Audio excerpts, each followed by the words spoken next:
अच्छा sir, lastly मेरा एक आपसे सवाल ये बनता है कि अगर हम ऑनगोइंग सिचुएशन को भी देखें तो अगर हम बात करें गंदम खाद और चीनी की, ठीक है, हर साल हम देखते हैं कि ऐसा होता है कि एक पॉइंट आता है, कहते हैं कि स्टॉक बड़ा ज़्यादा हो गया, एक्सपोर्ट करो एक्सपोर्ट करो। हम एक्सपोर्ट करना शुरू हो जाते हैं, फिर एक्सपोर्ट करते करते एक पॉइंट आता है, नहीं नहीं नहीं नहीं बहुत कम हो गया, बहरान हो गया, रोक दो, इम्पोर्ट करो इम्पोर्ट करो। तो ये माजरा क्या है सारा? कोई माफिया है? और अगर माफिया तो इतना मजबूत कैसे कि हर साल सेम चीज़ होती रहती है? असल में कॉन्फ्लिक्ट ऑफ इंटरेस्ट बहुत बड़ा है हमारे। जो मुझे लगता है डिसीजन मेकर्स है ना, ऑफ कोर्स उनके भी स्टेक्स हैं डायरेक्टली इनडायरेक्टली। बिल्कुल। और वो क्योंकि खुद बेनिफिशियरी भी होते हैं, कानून भी बनाते हैं, तो इससे बड़ा तो कॉन्फ्लिक्ट नहीं हो सकता ना। नहीं हो सकता। तो इसमें ना एक एक बड़ा रिफॉर्म ये हो सकता है कि आप लेजिस्लेचर को और एग्जीक्यूटिव को, भाई आपके लेजिस्लेचर हैं जो कानून बनाते हैं, एग्जीक्यूटिव वो है जो उसको इम्प्लीमेंट करती है, ठीक है, फिर जुडिशरी है और फिर दूसरे। तो आप लेजिस्लेचर को एग्जीक्यूटिव से अलग कर दें। जो कानून बनाने वाले हैं ना वो इम्प्लीमेंट नहीं करेंगे, बिल्कुल। और जो इम्प्लीमेंट करने वाले Agreed. कानून बनाएंगे नहीं। वो इतना बड़ा रिफॉर्म है ना, ये आप करें तो होगा क्या कि जो हमारे बहुत सारे ऐसे लोग हैं जो कि जो है ज़मींदार भी हैं, ठीक है, रियल स्टेट वाले भी हैं, टोबैको से लेकर और बहुत सारे, शुगर से लेकर फर्टिलाइजर, बहुत सारे लोग हैं जो इनडायरेक्टली डायरेक्टली ना बैठे हुए हैं डिसीजन मेकिंग में भी, और ख़ुद जो है वो बेनिफिशरीज भी होते हैं। बेनिफिशरीज हुई हैं। अच्छा, मैं सबको गलत नहीं कह रहा, लेकिन इसमें बहुत सारे लोग ऐसे हैं जो कि कहीं ना कहीं आता है। वो किसी भी गवर्नमेंट में आप देखें वो होते ज़रूर हैं, और वो करते ही हैं कि वो एक्चुअली डायरेक्टली इनडायरेक्टली क्योंकि इन्वॉल्व होते हैं, तो उनको कहीं ना कहीं फ़ायदा होता है। तो वो इसकी वजह से भी ना इम्पैक्ट पड़ता है इस तरह की चीज़ों में, जहाँ पे एक्सपोर्ट करनी हो नहीं होती, जहाँ पे इम्पोर्ट करनी हो वहाँ नहीं होती, जहाँ इम्पोर्ट नहीं करनी होती वहाँ कर देते हैं। और अभी जो वीट का मसला हुआ है इसके अंदर भी अगर देखें, जो सपोर्ट प्राइस होती है ना, जी।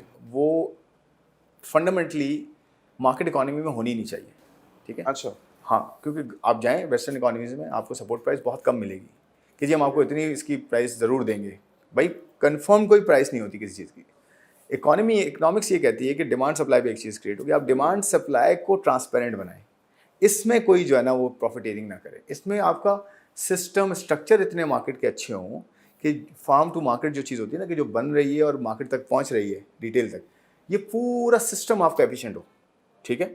कि अगर कोई कॉटन बनता है या गंदम बनती है या फिर शुगर होती है या कुछ भी है, वो जब मार्केट तक पहुंचती है ना, तो कोई बीच में इतने चैनल्स ना हो जो कि उसको मैनिपुलेट कर सकें। तो जब मार्केट में सप्लाई टाइम पे पहुंचेगी और इनफ सप्लाई होगी, तो उसकी प्राइस ऑटोमेटिकली एफिशिएंट हो जाएगी, ऐसे ही है। डिमांड के हिसाब से होगी, ठीक है। तो डिमांड के हिसाब से प्लानिंग क्यों नहीं होती, ठीक है ना। दूसरी बात, ये सपोर्ट प्राइस होनी नहीं चाहिए, नंबर वन। सेकेंडली, अगर आप सपोर्ट प्राइस देते हैं हमारी जिस इकोनॉमी में, जिसको पॉलिटिसाइज भी किया जाए, तो पॉलिटिकल पर्पस के लिए भी यूज़ होती है, आपको पता है। एग्रेरियन इकोनॉमी होना, और वैसे हम कहते हैं एग्रेरियन इकोनॉमी हम, मेरे ख्याल में हम ज़्यादातर सर्विस इकोनॉमी की तरफ है, क्योंकि हमारा जो जीडीपी में पोर्शन है सर्विसेज का वो 60% है। तो लेकिन ये कि हमारे यहाँ जो लेबर फोर्स है वो काफ़ी ज़्यादा जो है वो एग्रीकल्चर में है। तो कहने का मतलब ये कि आप अगर सपोर्ट प्राइस देते हैं तो फिर उसको कमिटमेंट पूरी करें। उसका नुकसान क्या होता है, आपने फार्मर को कहा कि जी आपको एक्स प्राइस मिलेगी, आप ये चीज़ उगाएं, ठीक है। आपने गंदम उगाई, गंदम का फ़ायदा ये होगा कि आपकी इन्फ्लेशन कम हो जाएगी, क्योंकि वो गंदम आप खाते हैं और अच्छा खासा आपका एवरेज है खाने का गंदम का।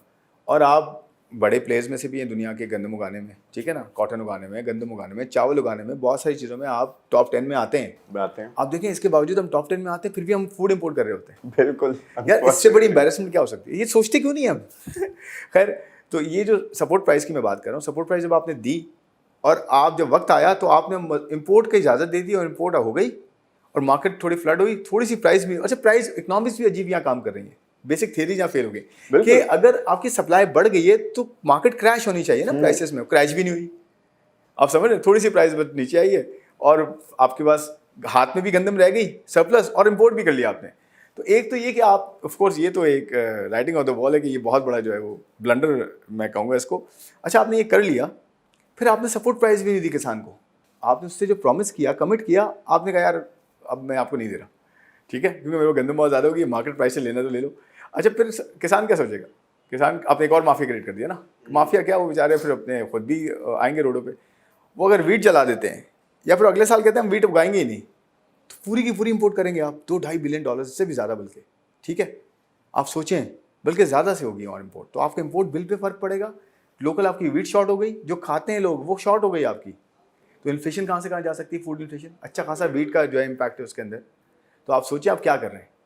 तो आपको कॉटन उगानी होती है तो आप कहते हैं यार ये ले प्राइस ऊपर कर देते, कॉटन मिल जाए। भाई पिछले साल हमारे यहाँ फ्लड आया, सब कुछ हुआ, उसका इम्पैक्ट ही हुआ।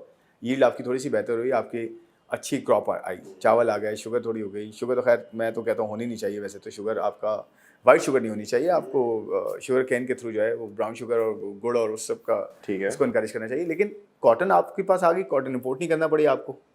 वीट आपके पास अच्छी है, वीट इतनी ज़्यादा इंपोर्ट करनी नहीं पड़ी थी लेकिन आपने कर ली। तो बात ये कि इंपोर्ट बिल आपका कम हुआ ना रिलेटिवली, एक्सपोर्ट में थोड़ी सी बेहतरी आई क्योंकि कॉटन आपने लोकल सोर्स करवा दी। तो भाई ये पूरा प्लान करें ना, अगर आप इस तरह करेंगे और प्राइस नहीं देंगे कमिट करके, मैं कह रहा हूँ वैसे होनी नहीं चाहिए, लेकिन अगर कर दिए तो भाई कमिट करके दे तो सही, वरना अगले साल वो वीट ही नहीं उगाएगा। जब उसे नहीं उगाएगा तो आपको उसका कितना बड़ा इम्पैक्ट पड़ेगा, बहुत बड़ा तो देखें सोचना चाहिए ना। ये तो बेसिक्स हैं गजाल, अगर ये भी हम नहीं सोचते तो इसका मतलब अपने आप को मारने पे तुले हुए हैं। चलिए सर, बहुत बहुत शुक्रिया, आज आपने हमें अपना कीमती वक्त दिया, बड़ा अच्छा लगा। बड़ी दफ़ा आप लोगों के लिए हमने जूम पे तो बड़े ज़्यादा सेशंस किए हुए, लाइव स्ट्रीम्स किए हुए, लेकिन एक दफ़ा आज फेस टू फेस हमने साथ इन पर्सन बैठ के भी जो अच्छी खासी लंबी हमारी डिस्कशन होगी, लेकिन काफ़ी फ्रूटफुल भी थी। होनी चाहिए, ऐसी बातें होनी चाहिए। तो अब जाते जाते जितने भी देखने वाले को क्या कोई ऐसा मैसेज देना चाहेंगे, बेशक ये यंग एस्पायरिंग एंटरप्रेन्योर्स को हो गए, इन्वेस्टर्स को हो गए, या गवर्नमेंट को? गवर्नमेंट को ऑफ कोर्स पॉलिसी अपनी जो है वो रीथिंक करनी पड़ेगी, ओवरऑल गवर्नेंस बेहतर करनी पड़ेगी। और जो हमने बातें की हैं ये कोई रॉकेट साइंस नहीं है, मेरे ख्याल में गवर्नमेंट में बहुत अच्छे लोग भी बैठे हुए हैं जो ये समझ सकते हैं। सिर्फ इम्प्लीमेंटेशन की ज़रूरत है, टाइम की, क्योंकि वक्त बहुत कम है हमारे पास और मुकाबला सख्त है। और हमें अगर इस मरतबा अच्छा प्लान हमने नहीं दिया, IMF के साथ बैठ के बात नहीं की और अपने आप को ठीक नहीं किया, तो मेरे ख्याल में फिर प्रॉब्लम्स बढ़ जाएंगी बहुत ज़्यादा। फिर यंगस्टर्स की जो बात है, यंगस्टर्स को ऑफ कोर्स अपने आप को स्किल अपने आप इम्प्रूव करें। दुनिया की सारी रिसोर्सेज, इंफॉर्मेशन, हर चीज़ आपके पाम पर है मोबाइल फ़ोन्स की सूरत में। अच्छी प्रोडक्टिव चीज़ देखें, सीखें, उसको इम्प्लीमेंट करें, अपना स्किल खुद डेवलप करें, अपने आप को काबिल करें, कॉम्पिटेंट बनाएं, किसी पे डिपेंडेंट ना हो कि कोई मुझे आगे एजुकेट करेगा या मुझे जो है कोई और रिसोर्स देगा। खुद सेल्फ सफिशिएंट हो, दुनिया में आपकी बहुत वैल्यू होगी, पाकिस्तान के लिए नहीं बल्कि पूरी दुनिया में अपना जो है ना वो अपना नाम बनवाएंगे। और बाकी प्राइवेट सेक्टर इन्वेस्टर्स के लिए डेफिनेटली पाकिस्तान में पोटेंशियल बहुत ज़्यादा है, आएँ इन्वेस्ट करें पाकिस्तान में। आज मुश्किलात हैं डेफिनेटली, बट यंग जनरेशन भी हमारे पास है, हमारे पास वो सारी अल्लाह ने रिसोर्सेज दिए हैं जो होनी चाहिए और पूरे रीजन में हम जो है बहुत कॉम्पिटेंट हो सकते हैं। बस इस चीज़ की ज़रूरत है कि आप आके इन्वेस्ट करें, हैंड होल्ड करें और इस यंग जनरेशन को आगे लेके चलें। आपको भी फ़ायदा होगा, मुल्क को भी होगा, it would be a win win for all. Thank you. चलें sir, once again thank you so much for giving us your time, और बड़ा मज़ा आया आपसे बात करके। और जैसे कि सर ने बोला कि देखिए मुश्किलात तो बड़ी हैं, लेकिन हमारे पास रिसोर्सेज और पोटेंशियल जो है बहुत ज़्यादा है, और हम बड़ी आसानी से, चलें इतनी भी आसानी से नहीं, लेकिन टफ डिसीजंस लेके अपनी विल के ज़रिए इन सबको ओवरकम कर सकते हैं। और जैसे कि इन्होंने आपको ये भी कहा कि सब कुछ आपके हाथों में है यार, अपने टाइम को ज़रा बेहतर यूटिलाइज़ करें, अडेप्ट करें। ये दुनिया बड़ी तेज़ी से आगे बढ़ रही है, अगर आप भी इसके साथ साथ नहीं चलेंगे तो बड़ा पीछे रह जाएंगे। बाकी आपको पता है क्या करना है, एक दफ़ा आपने ये सब कर लिया तो बस फिर लगे रहना, डटे रहना, देखते रहना है। सलाम अलैकुम।